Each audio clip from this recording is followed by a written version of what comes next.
네, 지금 토크앤드시티 코너로 함께 넘어오셨습니다. 오늘 함께 해주실 분은 성윤수 어웨이어 대표님입니다. 대표님 안녕하세요. 안녕하세요. 말이 꼬였어요 또. 방금 전에 ADP 고용 보고서가 발표됐는데 어떻게 나왔나요? 네, 10만 3천 명 증가로 나왔는데요. 예상치보다 굉장히 좀 낮은 수치로 보여요. 예상치가 지금 18만 7천이었는데 10만 3천이 나왔으니까 일자리가 굉장히 추가되는 속도가 굉장히 많이 둔화됐다라고 볼 수 있을 것 같은데, 볼 수 있을 것 같습니다. 네, 지금 ADP의 외신의 평가도 마찬가지로 채용이 좀 완만하게 증가했고 임금 상승이 다시 둔화됐고 레저랑 제조업 부문이 위축되면서 상품과 서비스 부문이 모두 약세를 보였다라는 평가가 나오고 있습니다. 방금 전에 나온 ADP 민간 고용 꼭 참고해 주시길 바라겠습니다. 자, 간밤에 또 미국 고용 지표도 함께 나왔잖아요. 냉각 조짐을 보이고 있다고 하는데 어떻게 나왔을까요? 네, 미국 10월 구인 건수가 2년 7개월 만에 최저였거든요. 그래서 2021년 이후 최저치를 기록을 했고, ADP도 10만 3천으로 나왔으니까 그 추세가 조금 고용시장 자체가 좀 둔화되고 있다는 추세를 좀 보여주고 있는 것 같습니다. 캐피털닷컴의 시장 분석가인 카일 로다는 메모에서 고용시장이 약화되는 분명한 추세가 관찰되고 있으며 금리 인상이 경제에 영향을 미치고 있다는 증거를 제공하고 있다라고 썼는데 실제로도 금리 인상이 지금 한지 1년이 좀 지났잖아요. 근데 봤을 때 10년물 시장 금리는 좀 떨어진 것으로 봐서 점점 경기 침체 쪽으로 좀 무게추가 기우는 것 아닌가 이렇게 해석이 되고 있습니다. 그러면은 기준금리의 지금 인하를 낙관해도 될까요? 저희가 내년쯤? 네, 이제 시장 분석가들은 이제 페드 풋이 돌아왔다. 이제 풋 옵션을 사면 이제 이미 결정된 가격에 팔 수 있는 권리를 풋옵션이라고 하는데 페드 풋이라고 이제 주가가 떨어질 때마다 그 연준이 이제 방어를 해준다는 의미로 페드 풋이라는 단어를 씁니다. 근데 전문가들은 이제 이토로의 벤 레이들러가 한 말인데 장전된 총이다. 연준은 장전된 총이다. 언제든지 이제 시장에게 쏠 수 있는 돈이 준비되어 있다라고 라는 말을 했었고 이번에는 아폴로 글로벌 매니지먼트의 리더들로부터 다시 들었는데 기본적으로 경제가 좀 어려워지면 연준은 상당히 공격적으로 금리를 인하하여 상당한 경기 침체를 상쇄할 수 있다. 이렇게 말을 했습니다. 이는 시장 밸류에이션의 심각한 약화를 방지할 수 있다고 하는데 짐 젤터 아폴로 공동대표는 지난 6, 7개월 동안 경기 둔화에 대한 우려는 모든 사람들의 마음속에 있었다고 말을 했는데 연준이 이제 경기 침체가 이루어지면은 다시 자금을 시장에 투입할 수 있을 준비가 돼 있다라고 평가를 하고 있습니다. 그러면 이제 중국 증시 한번 이야기를 해볼까 하는데요. 부동산 부문에 위기가 닥쳤다라는 이야기가 나오고 있죠. 중국 증시에 이번 기업들의 실적 악화가 어느 정도 영향을 미칠 거라고 보십니까, 대표님? 일단 중국 증시가 지난 한 달 동안 계속 안 좋았어요. 왜냐면은 뭐 전기차 수요 둔화에 대한 우려도 있었고, 이제 BYD 같은 경우는 테슬라랑 경쟁을 하면서 가격을 계속해서 낮추고 있는데, BYD가 뭐 이번 연도 들어서 세계 1위 전기 자동차 회사가 될 것이다라는 전망도 있죠. 그렇지만 많이 팔면 뭐하냐, 지금 수익이 나지 않는데라는 그런 회의적인 시선들이 이렇게 엇갈리면서 전기차 관련 업체들의 주가도 많이 하락을 했었고 또 중국 소비 시장이 별로 안 좋으면서 관련 내수주들도 하락을 면치 못했는데요. 일단 기본적으로 중국 경제 자체에 대한 전망이 좋지가 않습니다. 이제 1경 원이 넘는 그림자 금융 부채가 이렇게 있다고 여겨질 정도로 부동산 관련 대출이 굉장히 위험한 상태에 있습니다. 그럼 부동산 관련 대출들이 다시 그 채권들이 회복을 하려면 부동산 경기가 좋아져서 분양이 활발하게 이루어져야 되는데 중국은 이미 지금 저성장 단계로 좀 진입하고 있는 듯한 모습을 보이고 있기 때문에 일반 소비자들이 이제 주택을 이제 레버리지해서 더 이상 구매를 해주지 않는 이런 모습을 보이고 있어요. 그렇기 때문에 이미 지어놓은 많은 주택들이 이제 주택과 그 주택에 투입된 자금들이 이제 부실화될 우려가 지금 상존하고 있고 또 두 번째로는 이제 중국이 미국에 수출을 굉장히 많이 하잖아요. 근데 미국이 지금 경제가 경기 침체에 이제 막 들어서려는 모습을 보이고 있고 이미 공산품 관련해서는 이미 경기가 많이 안 좋아졌기 때문에 지금 제조업 관련 경기도 위축이 되고 있죠. 그렇기 때문에 중국이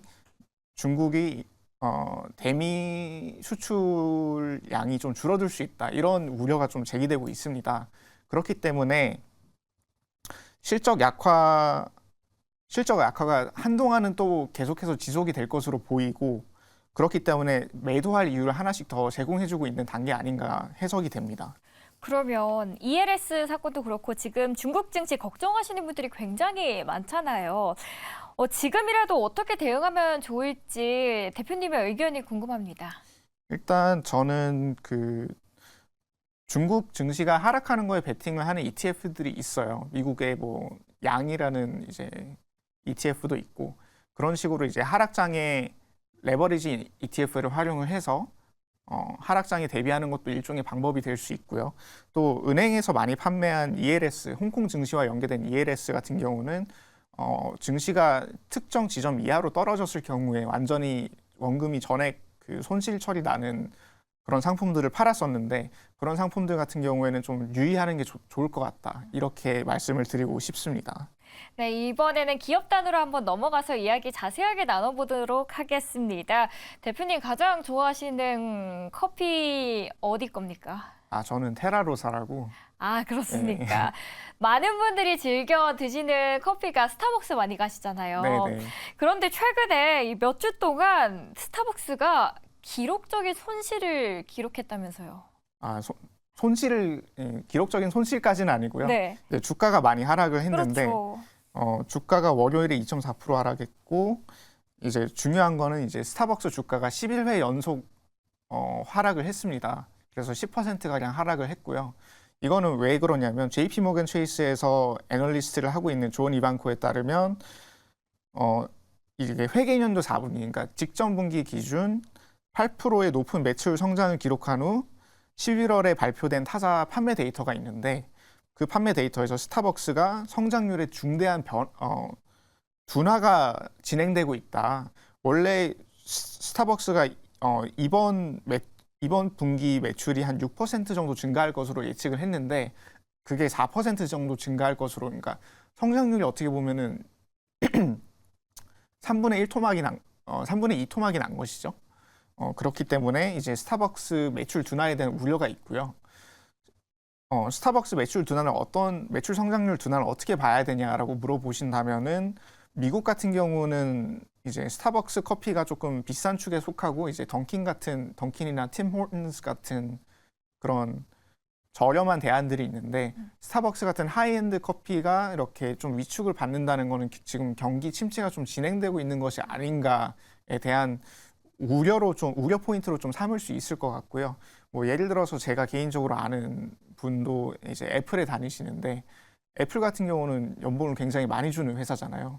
근데 그분 주변에도 현재 그 소비를 좀 줄이는 분들이 많아지고 있다. 휴가도 이제 예전처럼 뭐 해외여행을 가는 대신에 뭐 국내 여행으로 간다든지 굉장히 비싼 집을 사는 대신에 뭐 새로 구입하는 대신에 뭐 차량을 구입한다든지 좋은 차량을 구입했었는데 뭐 조금 낮은 등급의 차량을 구입을 한다든지 실제로도 이제 저번 달 인플레이션 데이터를 보면 내구재 같은 경우는 이제 마이너스를 기록을 했거든요. 차량과 같은 그런 오래 쓸 수 있는 그런 물건들을 내구재라고 하는데 내구재 같은 경우는 디플레이션의 영역에 이미 들어섰어요. 그렇기 때문에 미국 경제가 아마도 곧 있으면 침체에 들어서지 않을까 하는 그런 우려가 점점 더 커질 것 같고 시장에서는 단기적으로 지금 경기 침체에 들어서면은 증시에 좋은 거 아니냐. 왜냐하면 금리가 낮아지기 때문에 오히려. 그런 금리 인하 랠리를 금융 랠리를 좀 보여주고 있는데 실제로 침체에 들어서면은 보통 역사적으로는 또 증시가 하락하는 모습을 많이 보였었거든요. 그래서 그 라인을 잘 타고 있는데 아직까지는 어떻게 무게추가 쏠릴지에 대해서 한번 우려를 해봐야 된다. 이렇게 해석이 되고 있습니다. 미국 경제에서는 소비의 위축이 나타나고 있고 이게 금리 인하를 자극할 수 있지만 또 마냥 금리 인하를 저희는 반기기에는 또 증시에는 부정적인 영향을 미칠 수도 있다는 점도 참고를 해야 될 것 같습니다. 스타벅스 중국 시장에서도 좋지 않은 것 같습니다. 네, 스타벅스가 원래 중국 시장 커피 1위였는데 이번에 2위로 좀 내려갔어요. 왜냐하면 루이신 커피라고 이제 다점포 전략을 사용을 하는 중국 그 커피 체인 업체가 있는데 그 업체가 스타벅스 중국 매출을 뛰어넘었습니다. 근데 스타벅스 같은 경우는 주요 대도심에 조금 고급스러운 공간을 제공하는 그런 커피숍으로 커피숍 이미지를 좀 구축을 해왔는데 아무래도 그런 대형 점포에서 비싼 커피를 마시는 사람의 수요가 중국 경기가 좋았을 때는 되게 많았는데 지금 중국 또한 경기가 굉장히 안 좋은 상황이잖아요. 특히 부동산도 안 좋고 수출도 많이 되고 있지 않고 꺾이고 있고 그러니까 그런 비싼 커피에 대한 수요가 좀 줄어들고 있지 않나. 그렇기 때문에 스타벅스도 이제 중국 시장에서 좀 고전을 하고 있지 않나. 그렇게 해석이 됩니다. 오늘 토크앤드시티 대표님과 함께 이야기 나눴습니다. 늦은 시간까지 고맙습니다. 네, 감사합니다.